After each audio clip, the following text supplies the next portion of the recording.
Contestation se poursuit en Biélorussie voisine, le pays qui vient de procéder à une 100e journée de manifestation, alors que la répression sur les manifestants s'est encore accrue ces derniers jours. On va retrouver tout de suite notre correspondant dans la région, Gulliver Krag. Gulliver, bonjour. Je le disais, on manifeste toujours dans le pays et on continue à arrêter les voix dissonantes.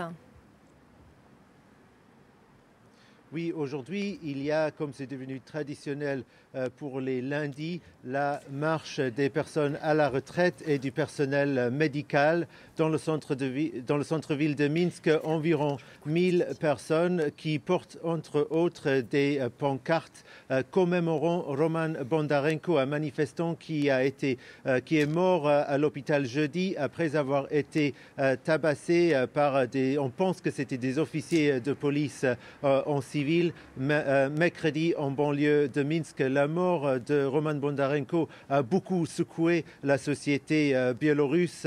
Tout de suite après la nouvelle qu'il était décédé, des gens ont amené des fleurs, des bougies sur cette cour d'immeuble à Minsk qui s'appelle maintenant par les manifestants la place des changements. C'est là qu'il avait été tabassé. Il y a eu des manifestations là et aussi des gens ont amené des bougies, etc. Et la police a complètement dégagé ces bougies, ces fleurs hier.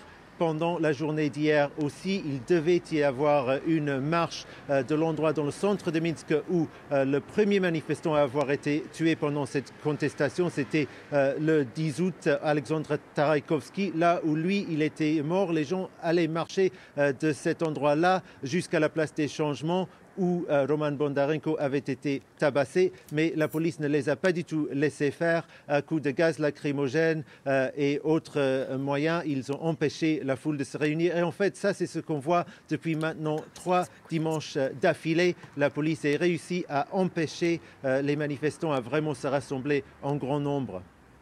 Merci beaucoup Gulliver Krag, en direct de Kiev en Ukraine où vous couvrez pour nous ces manifestations, la poursuite des manifestations.